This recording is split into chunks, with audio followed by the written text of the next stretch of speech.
Assalamualaikum warahmatullahi wabarakatuh. Kami dari kelompok 2 Pancasila. Di video ini kami akan membahas tentang topik yang sangat dekat di kehidupan kita sehari-hari, yaitu adalah korupsi dan pungli. Dan lewat video ini juga kita akan mengajak para penonton, yaitu kalian, supaya tidak melakukan korupsi dan saling merangkul untuk menjauhkan hal-hal tersebut. Saya Muhammad Kadafi sebagai host. Saya Martin Marsada Purba sebagai narasumber. Saya Kiran Ramadhan Simanjuntak juga sebagai narasumber. Jadi topik ini tuh penting banget ya, karena di lingkungan kampus itu soalnya harusnya tempat belajar untuk kejujuran. Nah, tapi nyatanya praktik pungli itu masih ada aja gitu di sekitar kampus. Jadi terus itu juga dianggap wajar. Ya, jadi lewat video ini kita pengen ngajak nih teman-teman semua buat lebih sadar, lebih peduli lah buat tentang berani nolak pungli dan korupsi ini. Jadi karena nilai Pancasila itu nggak cuma dihafal doang, tapi diterapin juga di kehidupan kita sehari-hari gitu. Oke, pertanyaan yang langsung muncul di benak saya adalah ketika saudara Martin bilang sudah wajar ya, mengapa hal tersebut bisa wajar di dalam kampus ini? Nah, itu salah satunya sistem iniannya kurang sistem administrasinya itu kurang transparan. Terus juga kadang mahasiswa juga itu kurang tahu alur resmi suatu layanan. Jadi ada aja gitu celah oknum buat minta biaya tambahan gitu. Nah, itu termasuk pungli. Berarti ini kurangnya transparansi aja ya? Iya, itu Ya. ya. Nah, pertanyaan selanjutnya adalah, kalau mendengar kata pungli dari kampus, hal yang kalian langsung terbenak yang muncul dari benak kalian itu apa? Pungli dari satu kata nih, Satu kata pungli yang muncul di di dalam otak. kampus, iya. Oknum. Oknum. Mengapa? Karena pasti ada aja oknum-oknum, misalnya kayak cutting yang udah tinggi angkatannya, yang udah lebih lama di kampus itu, Iya. pasti lebih merasa kalau dia tuh lebih tahu dan lebih menguasai, kayak dia lebih menguasai lah, kayak lebih berarti menguasai daerah kampus. salah satu penyebabnya juga senioritas berarti ya? Benar, itu udah pasti terjadi di hampir semua kampus kalau menurut gue. Tapi agak melenceng dari topik kita, apakah senioritas itu boleh dihilangkan dari lingkungan kampus ini supaya hal korupsi tidak terjadi? Menurut kalian, apakah boleh senioritas ini menghilang di lingkungan kampus? Sebenarnya sih menghilang sih kalau Lebih baik menghilang ya? Iya, Lebih baik menghilang kalau mau masih ada yang negatif-negatifnya. Kalau masih ada yang positif seperti untuk kegiatan komunitas gitu mah apa salahnya? Berarti senioritas itu berarti fungsinya untuk merangkul ya? Seharusnya begitu. harusnya begitu, cuman kan ini beda gitu. Iya, karena banyaknya oknum yang tidak melakukan transparansi, jadi banyak yang melakukan korupsi ya? Iya, mereka tuh Korupsi, kayak iya. ngambil kesempatan gitu kan. Nah iya.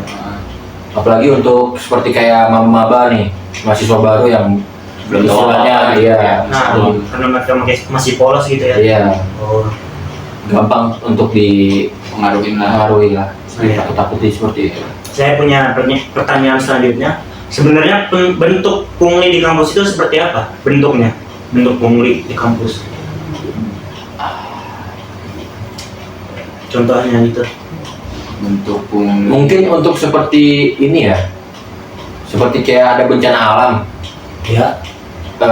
belum ada info resmi atau dari kampusnya langsung atau seperti apa, tiba-tiba dari cuttingnya ini udah meminta untuk atasnamakan bencana ini, mengatasnamakan bencana untuk menimbulkan bencana, padahal kan kita nggak tahu nih dananya kemana, nggak jelas alurnya kemana, bisa jadi kan juga dikorupsi kan. Mungkin Nah, bentuknya seperti itu yang paling Ambil bencana kan. sering. Oh, berarti dari si pelakunya tersebut tidak melakukan transparansi juga ya? Iya, jadi Tidak ya memberikan deskripsi yang jelas. nggak tahu alur duitnya ini kemana, nggak tahu.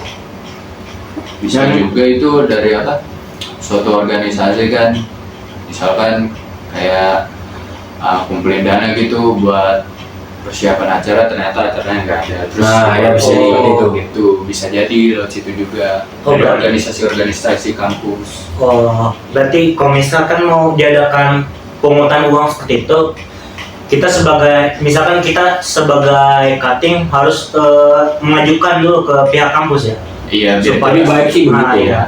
supaya tidak terjadinya hal-hal Yang nggak yang tidak diinginkan. diinginkan. Iya, benar. Oke. Pertanyaan selanjutnya, kalau mahasiswa mengalami pungli, biasanya mereka gimana? Apa yang mereka reaksi mereka tuh kayak gimana? Misalkan ada cutting melakukan pungli kepada kita, dan kita sudah tahu itu uangnya tidak tersalurkan kepada apa yang dia bicarakan, tetapi malah masuk kantong pribadi. Reaksinya gimana dan apa yang harus dilakukan? Tapi kalau mahasiswa biasa sih pastinya diem kan, kalau terjadi korupsi gitu kan, apalagi yang tahu yang ngelakuin cutting, justru dia jadi takut buat bilang kayak ngaduin gitu ke orang-orang, takutnya nanti dia diapa-apain. Cuman Oh, kita lebih ke takut aja gitu buat ngomong, padahal tahu itu nggak baik. Iya, karena dia cutting, jadi harus berani sih kalau ini. oh, supaya kita bisa melawan harus berani. Iya, harus berani. Mau nggak mau seperti itu harus berani. Iya. Berarti kalau misalkan kita diam aja, berarti sama aja kita merelakan Betul, uang iya. kita dikasih ke dana pribadi mereka ya. Tapi terkadang juga banyak juga mahasiswa baru yang nggak acuh gitu dia. Iya, lanjut aja. Kayak udah bilang dah ambil duit gua. Tapi sebenarnya satu sisi dia pasti disayangin juga tuh duit. Oh, Apa berarti itu adalah salah satu sikap yang salah ya. salah juga sebenarnya dari kita yang nggak berani melawan gitu.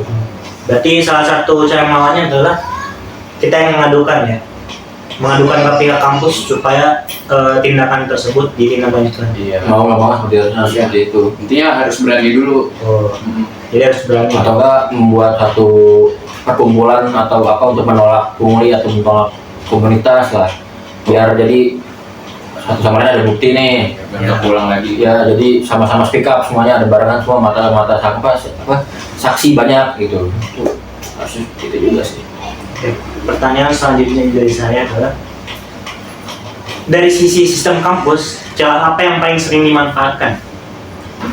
Celah yang paling sering dimanfaatkan dari sistem kampus, misalkan dari administrasi yang sangat tidak transparan atau apa itu?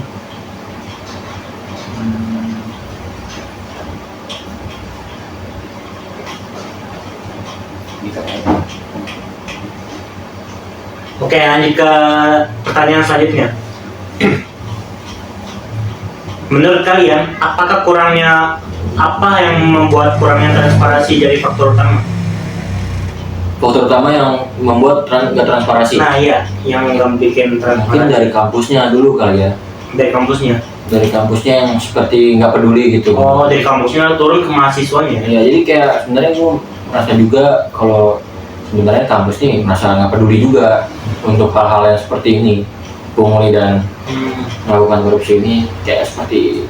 Berarti kalau Bodo misalkan amat ya. dari kampusnya sudah bodo amatan, kita yang berani mengadukan, yang berani melawan tersebut bakalan kalah. Mungkin kan bodo amat nih. Mungkin basket yang baru speak up itu baru dia mau berani. Baru mau peduli lah, baru mau peduli. Oh, berarti muncul dari mahasiswa yang terkena yang menjadi korban tersebut ya. Iya, mau nggak mau kita harus ngomong dulu ke kampus, baru kampus mau tindak mungkin ya. Kita nggak tahu juga. Oke, lanjut ke pertanyaan berikutnya adalah, kalau misalkan pungli sama korupsi dibiarkan terus di satu organisasi besar dalam kampus, apa dampaknya? Yang bahaya sih dibikin jadi udah lumrah lah, udah wajar gitu kan. Itu sih yang bahaya. Justru nanti ke dunia kerja, wah gua korupsi udah biasa. Jadi dari kampus bukannya dapat hal positif, jadi malah Negatif. Iya, nah itu Benar. dia. Berarti Itu bahayanya sih dua aja. kemungkinan besar itu adalah teori yang terjadi di Indonesia saat ini. Kemungkinan Kenapa besar. banyaknya korupsi? Karena mereka sudah terbiasa di dalam kampus mereka Nah tersebut. itu mereka sudah menganggap hal itu wajar. Iya. Bisa jadi dari kan dia dimulai dari lingkungan kampus, Ya. lama-lama ke lingkungan pekerjaan, seperti itu. Oh, berarti kita sebagai mahasiswa ini kalau misalkan ada hal tersebut gak boleh membiasakan ya?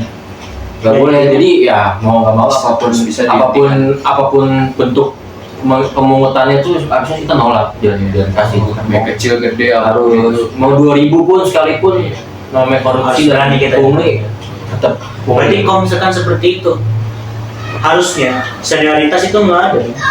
Jadi semuanya harus saling merangkul satu sama lain. seharusnya begitu. Iya. Cuman mungkin udah tradisi yang sangat Oh, terlalu jadi dibiarkan. tradisi sudah turun temurun ya. Iya. Udah lama. Sebenarnya boleh aja ada senioritas, cuman Fungsinya. melakukan yang hal yang positif lah. Iya. Nggak boleh melakukan yang negatif. Ya. Ya dari dia jangan yang memanfaatkan senioritas itu sebagai yang untuk melakukan kejahatan yang atau negatif Iya. dan lainnya. Nah, menurut kalian juga nih, seberapa penting peran mahasiswa memberantas pungli, memberantas pungli dan korupsi di daerah kampus? Penting banget sih ya. Udah pasti penting banget sih Penting banget. peran mahasiswanya. Karena ya dimulai dari mahasiswa dulu untuk memberantas itu semua.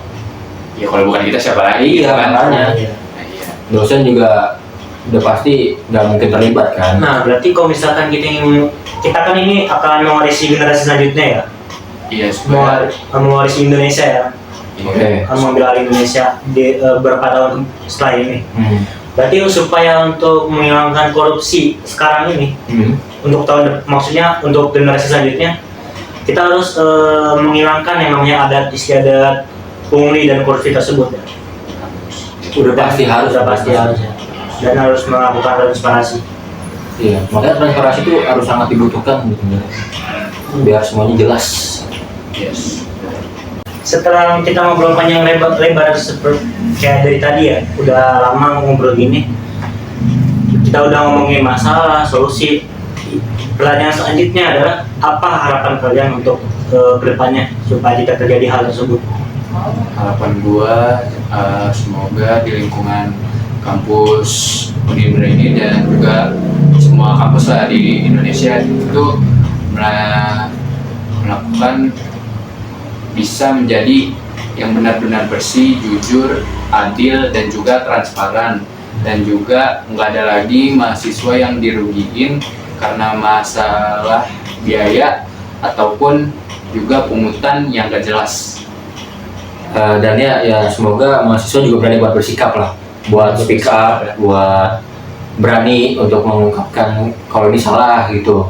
Terus soalnya perubahan itu nggak harus langsung besar kan bisa dimulai dari kecil dulu, kita dulu, baru kalian lain. Kayak berani nolak pungli dan saling ingat satu sama lain itu udah bagus banget. Berarti yang paling penting itu adalah melawan sikap pungli tersebut. Kita harus fight.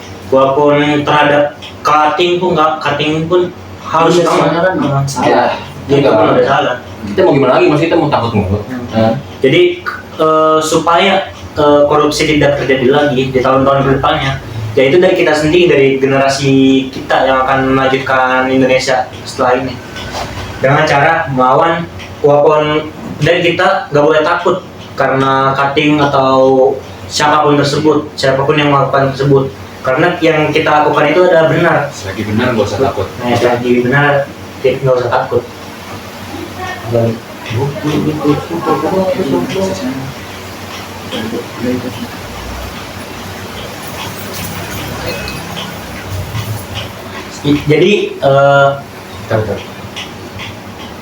Jadi intinya semuanya itu berawal dari kita ingin perilaku korupsi dan pungli itu menghilang, ya semuanya itu berawal dari kita.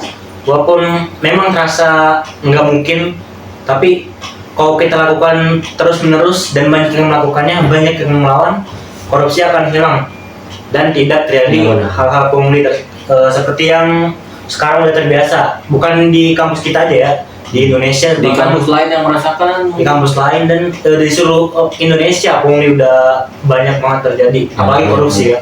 Nah, itu kayak kita yang bilang tadi, kalau misalkan ingin menghilangkan korupsi dari semua pejabat, mulai dari kita.